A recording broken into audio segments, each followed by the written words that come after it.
अस्सलाम वालेकुम स्टूडेंट, आप देख रहे हैं मेरे यूट्यूब चैनल तालीमी तरबियत की दुनिया। मैं हूं मोहम्मद यासिर इकबाल।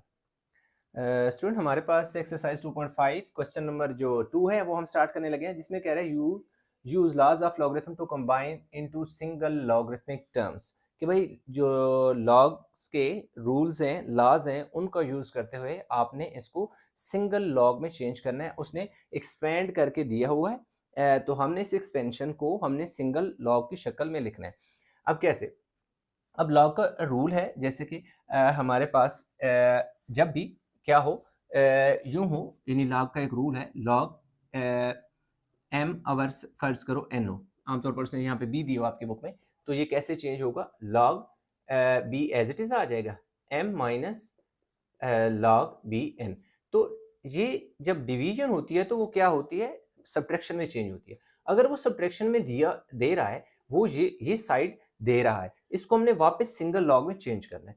तो अब ये देखें, हमने क्या करना है कि जब भी सिंगल लॉग की बात करें तो आपने एक तो ये कि लॉग को एक बार लिख देना है।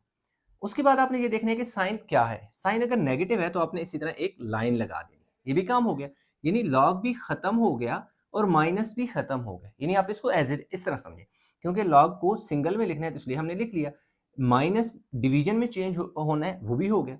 फिर रह गए हमारे पास, इधर एक्स रह गया, इधर 3 रह गया, इधर वाई रह गया, इधर 5 रह गया।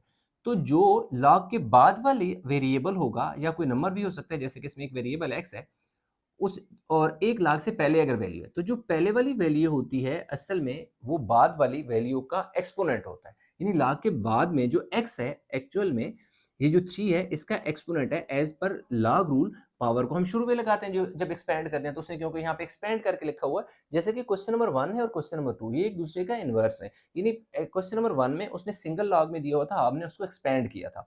अब उसने हमें एक्सपेंड करके दे दिया, हमने सिंगल में रिवर्स चेंज करना है।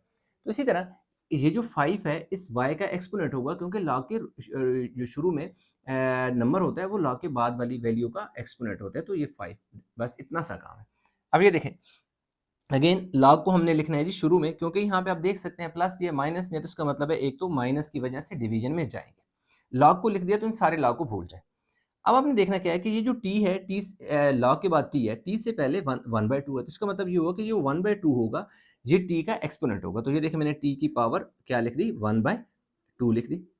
अब अगेन आप देखें तो क्या है, प्लस है, तो इसका मतलब है कि r जो है वो इसके साथ मल्टीप्लाई होना है। तो ये देखिए मैंने r को एज इट इज लिखना है, r को, और ये जो 1/3 है इसका एक्सपोनेंट बन जाएगा। अब इनके बीच में मैंने कोई साइन नहीं डाला, तो इसका मतलब है ये मल्टीप्लाई हो रहे हैं। आप चाहें तो मल्टीप्लाई या डॉट डालें, उसका मतलब मल्टीप्लाई होता है। अब क्योंकि ये नेगेटिव है तो इसका मतलब है s ने तो जाना है भाई नीचे। s ने अगर नीचे जाना है तो लॉग जो लॉग के बाद s है, तो लॉग से पहले वाला जो नंबर होगा ना वो इसका एक्सपोनेंट होगा, इसलिए हम इसका 1/5 इधर लिख देंगे और बस ये सिंगल लॉग में चला गया। जो एक्सपेंडेड फॉर्म में था उससे सिंगल में चेंज कर दिया। अब यहाँ पे देखें तो शुरू में 1/7 लिखा हुआ है। अब शुरू में 1/7 लिखा है और एक देखें यहाँ पे ब्रैकेट है और एक यहाँ पे ब्रैकेट है। तो इसका मतलब ये हुआ कि हमारे पास कुछ ऐसे शक्ल में चेंज होगा। लॉग लिखेंगे ऐसे और उसका यहाँ पे 7 आ जाएगा। लें जी, अब इन सारों के साथ क्या हुआ कि लॉग भी खत्म हो गया, लॉग भी खत्म हो गया और 1/7 का मसला भी हल हो गया, क्योंकि सिंगल लॉग में हमने एक दफा लॉग लिख लिया। अब हमने क्या किया कि ये सारे नंबर इधर लिख दिए। अब ये क्या लिखा हुआ, 57, 57.7 लिख दिया। अब इस लॉग के शुरू में कोई नंबर नहीं है, तो इसका मतलब है 57.7 का कोई एक्सपोनेंट नहीं है। अब आप देख सकते हैं कि ये माइनस है, तो इसका मतलब ये हुआ कि ये वैल्यू नीचे जाना है, यानी कि 9.24 ने नीचे जाना है। ये देखें जी, 9.24 नीचे चला गया। अब अगर देखें तो ये 9 है, ठीक है जी, ये क्या है, 9 है। अब लॉग के पहले 3 है, तो इसका मतलब है कि ये 3 जो है ये इसका एक्सपोनेंट है, तो इसलिए हमने इसका ऐसे एक्सपोनेंट 3 लिख दिया। हो गया। नेक्स्ट अगर हम बात करें तो मल्टीप्लाई है, तो इसका मतलब है इस वैल्यू ने ऊपर ही रहना है। इसको इनको मैं ब्रैकेट में लिख देता हूँ ताकि ज़्यादा ईज़ी रहे। अब 3.36.6 और इसका जो, क्योंकि शुरू में जो 4 है इसका मतलब है कि 36.6 का ये 4 एक्सपोनेंट है, तो मैंने ऐसे लिख दिया। इसके बाद ये नेगेटिव है, माइनस है, तो इसका मतलब ये होगा कि 23.3 ने नीचे जाना है डिनोमिनेटर में, क्योंकि नेगेटिव है तो इसका मतलब है नीचे डिवीजन में आएगा। तो ये 2 है, तो 2 इसका क्या है, एक्सपोनेंट है, तो इधर आपने क्या लगा देना, 2। बस इतना सा सवाल है। असल में उसने इस शक्ल में सिंगल में होता है, इसको एक्सपेंड करते हो तो इस तरफ आ जाता है। अब देखिए इसका ये वाला ये इस तरह क्यों लिखा है इसमें, जैसे हम स्क्वायर रूट या क्यूब रूट या इस तरह लिखते हैं, क्योंकि जब भी पावर शुरू में है ना और एक स्टार्ट में ब्रैकेट है और एक लास्ट में, तो इसका मतलब है कि ये हमारे पास इस तरह एक रूट की शक्ल में होगा, ठीक है। नेक्स्ट हमारे पास ये वाला क्वेश्चन आ गया। अब इसमें देखिए ये 5 जो है ना, ये सिर्फ इसका पावर है, ये जो 1/7 था एज अ होल पावर थी, लेकिन ये क्या है कि 5 है, ये सिर्फ इसकी पावर है, इसमें वो होल वाली कहानी नहीं है, क्योंकि होल वाली अगर ये 5 होल होता तो यहाँ पे ब्रैकेट और एंड पे ब्रैकेट होती। अब क्योंकि यहाँ पर नेगेटिव भी साइन है यहाँ पर, तो इसका मतलब ये हुआ कि हमारे पास कुछ जो वैल्यू है वो नीचे डिनोमिनेटर में जाएगी, इसलिए ये प्लस और माइनस का साइन का और लॉग का मसला हल कर दिया। अब ये देख सकते हैं ये 6 है, तो 6 का की पावर आपने 5 लिख देनी है, क्यों कि जो लॉग के बाद वैल्यू होती है और लॉग से पहले वाली वैल्यू लॉग के बाद वाली वैल्यू का एक्सपोनेंट होता है। अब ये क्योंकि माइनस है इसलिए ये 9.942 नीचे जाएगा और इसका एक्सपोनेंट क्या आ जाएगा, 7 आ जाएगा। क्यों? क्योंकि माइनस है तो उसने नीचे जाना है। अब ये प्लस है तो इसका मतलब ये हुआ कि ऊपर ही रहना है, और log t है तो t एज इट इज आ गया। अब 1/3 क्योंकि स्टार्ट में है तो इसका मतलब ये हुआ कि 1/3 t का एक्सपोनेंट है, तो 1/3 आपने इसी तरह लिख दी। अगेन नेगेटिव वैल्यू है और 1/2 है, तो इसका मतलब ये हुआ कि ये असल में 1/2 जो होता है ना वो स्क्वायर रूट बनाता है। जब भी 1/2 हो वो स्क्वायर रूट बनाएगा, तो स्क्वायर रूट में चेंज हो जाएगा, 32.2 आ गया। अगेन ये मल्टीप्लाई है तो इसका मतलब ये हुआ कि ये हमारे पास आ जाएगा जी, ए की जो पावर है ना वो कुछ इस तरह आएगी, 2/3 आएगी। ए की पावर क्या आ जाएगी, 2/3 आ जाएगी। तो यूं हमारे पास क्या हुआ, ये क्वेश्चन सिंगल में चेंज हो गया। इसका लास्ट पार्ट जो 5 है वो रहता है, ये उतार लें ताकि जो पार्ट 5 है उसको भी कंप्लीट कर लें। पार्ट 5 है अगेन, क्योंकि सिंगल लॉग में लिखना है तो आपने क्या किया कि जी लॉग को आपने एक बार लिख देना है, और क्योंकि माइनस के साइन भी नजर आ रहे हैं तो इसका मतलब ये होगा कि कुछ नंबर ने ऊपर रहने कुछ ने नीचे जाना। अब ये जो हमारे पास है ना 3/30 7.74 है, और इस ये स्टार्ट में 5/4 है, तो इसका मतलब ये हुआ कि ये जो 5/4 है असल में इसका क्या है, एक्सपोनेंट है। अब क्योंकि ये नेगेटिव वैल्यू है, ये नेगेटिव साइन है, तो इसका मतलब ये होगा कि ये जो वैल्यू है ये सारी की सारी डिनोमिनेटर में जाएगी, नीचे जाएगी। 53.71 1/4 है तो ये इसको यूं यानी कि चेंज हो जाएगी रूट की शक्ल में। अब यहाँ पे अगेन ये हमारे पास क्योंकि मल्टीप्लाई का साइन है तो इसका मतलब है कि इसने ये देखो 1/4 ने ये देखो इस तरह चेंज हो गया, और यहाँ हमारे पास आ जाएगा जी 28.83। बस इतना सा सवाल है। क्या हुआ कि ये हमारे पास क्वेश्चन जो एक्सपेंडेड फॉर्म में था उसे सिंगल लॉग में लिख दिया, और यूं हमारे पास जो क्वेश्चन नंबर 2 था स्टूडेंट वो हो गया कंप्लीट। उम्मीद करता हूँ क्वेश्चन समझ आया होगा। अच्छा, तो अब हमारे पास जो क्वेश्चन नंबर 3 है, क्वेश्चन नंबर 3 में कह रहा है use laws of logarithm to evaluate. मतलब ये है कि लॉज ऑफ लॉगरिथम को सॉल्व करते हुए यूज करते हुए हमने इनको सिंप्लीफाई करना है, सादा जबान में वो ये कहना चाह रहे हैं। अब पहला उसने दे दिया log 2 इंटू 15 है। अच्छा, इसमें जो लॉग का रूल है वो ये कहता है, फर्स्ट अगर b ओवर a लिखा हो ना, log b ओवर a लिखा हो, सपोज ये ऐसे है, यूं हो तो आप इसे log b ऊपर लिख लें और log a नीचे लिख लें। इस तरह कुछ log है हमारे पास, यानी इसका इतना। अब इसको आप बड़ा आसान आपने याद रखना है कि ये जो log है ना आपने 2 बार लिख दिया, 15 और 2, कि ये जो ऊपर आपके पास नंबर होगा उसके साथ लगा लॉग भी लिख देना है और नीचे वाले के साथ भी आपने लॉग लिख देना है। और ऐसे मतलब डिवीजन की शक्ल में लिख देना है, ऊपर नंबर के साथ भी लॉग और नीचे भी। अब इनकी वैल्यू निकाल लेनी है। अब हमने क्या किया कि log 15 लिखा, ये हमारे पास। अच्छा, इसको ना आपने क्या कर देना है, फिक्स करना है। ये जो पहले एक लेक्चर 2.6 का था उसमें मैंने बताया था कि फिक्स कैसे करते हैं, फिर भी किसी टाइम बता दूंगा। उसमें आसान काम होता है कि जो आपके पास ऑन के जो होता है आपके पास कैलकुलेटर, उसके जो ऑन का बटन है उसके साथ मॉड का एक बटन होता है, आपने उसको 1 2 3 टाइम दबाना है। जब 3 टाइम प्रेस करेंगे तो आपके पास फर्स्ट पे फिक्स लिखा होगा और उसके नीचे 1 लिखा हुआ होगा।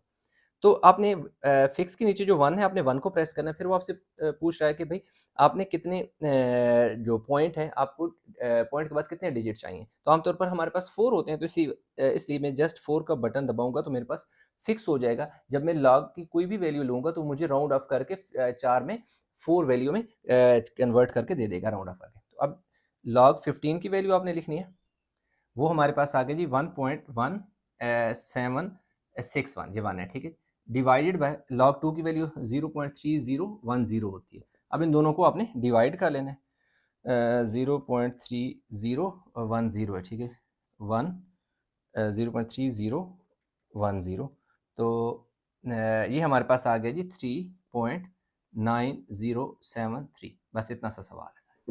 अब इसी तरह अगर इसकी बात करें तो ये कुछ ऐसे हमारे पास आ जाएगा, लॉग 9 और ये देखें 3 आ गया, और नीचे एक हमारे पास क्या आ गया जी, लॉग 9 आ गया, यानी ऊपर जो वैल्यू है उसके साथ भी हमने लॉग लगा दिया, इसके साथ भी।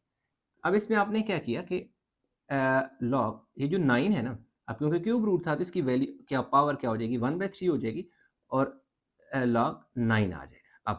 अब क्योंकि एक्सपोनेंट है, एज पर रूल वो ये लॉग का रूल है कि जो एक्सपोनेंट होता है उसको लॉग के यानी कि शुरू में लगा दिया जाता है, ये लॉग का रूल है। तो लॉग 9 आ जाएगा और नीचे भी हमारे पास क्या आ जाएगा, लॉग 9 आ जाएगा। ये देखो ये दोनों कट जाएंगे, 1/3 हमारे पास क्या आ जाएगा, आंसर आ जाएगा। इधर देखें जी, लॉग 65 अलग हो जाएगा और नीचे लॉग 3 है वो अलग हो जाएगा। लॉग 3 की वैल्यू होती है 0.4771 होती है। लॉग 65 की वैल्यू हम चेक कर लेते हैं। लॉग 65 की जो वैल्यू है ना वो हमारे पास आ रही है 1.8129। 1.8129 को आपने डिवाइड कर देना है किससे, 0.4771 के साथ। जब आपने डिवाइड किया तो ये हमारे पास आ गई 3.79, ये हमारे पास इसका क्या आ गया जी, आंसर आ गया। अब यहाँ पे इधर देखें जी, ये हमारे पास क्या हो जाएगा जी, लॉग 72.34 और नीचे हमारे पास आ जाएगा जी लॉग ये देखें 3। अब एक आध स्टेप और होगा, फिर उसके बाद सिंप्लीफिकेशन की तरफ चले जाएंगे। लॉग 72.34 ऐसे ही लिख दिया, और लॉग ये देखो 3 है ना, इसकी पावर क्या हो जाएगी, 1/2 हो जाएगी। क्यों, क्योंकि स्क्वायर रूट है, स्क्वायर रूट का जो वैल्यू होती है 1/2 होती है। अब आप इस तरह करें कि इस 1/2 को शुरू में लगा दें, ये देखें ये 1/2 शुरू में लगा के यहाँ से मैं हटा देता हूँ, तो क्योंकि क्यूब रूट था इसलिए लॉग 3 और 1/2 का क्या हुआ, शुरू में आ गया। अब हमने क्या किया, इसमें वैल्यू पुट कर देनी है, जो लॉग हमारे पास है ना 72.34 की वैल्यू पुट की, जो कि हमारे पास आ गया जी 1.8594। अच्छा, ये नीचे कैसे वैल्यू आएगी, आपने log 3 की वैल्यू लेनी है, log 3 जो कि आपके पास 0.4771 आता है। अब 0.4771 आता है उसको आपने 2 के साथ डिवाइड भी करना है, यानी इस वैल्यू के साथ 2 के साथ आपने डिवाइड किया। चलिए मैं लिख देता हूँ, फिर अगले स्टेप में हमारे पास 0.4771 1.8594 डिवाइडेड बाय, अब इसी वैल्यू को मैं डिवाइड जब करता हूँ 2 के साथ तो मेरे पास आ जाता है जी 0.2386, ठीक हो गया। अब हमने क्या करना है, इन दोनों को डिवाइड कर लेने, 1.8594 को डिवाइड कर देना 0.2386 के साथ, तो एक सेकेंड, हमने क्या किया जी 1.8594 डिवाइडेड बाय 0.2386, तो ये हमारे पास आ गया जी 7.7930, ये हमारे पास आ गया।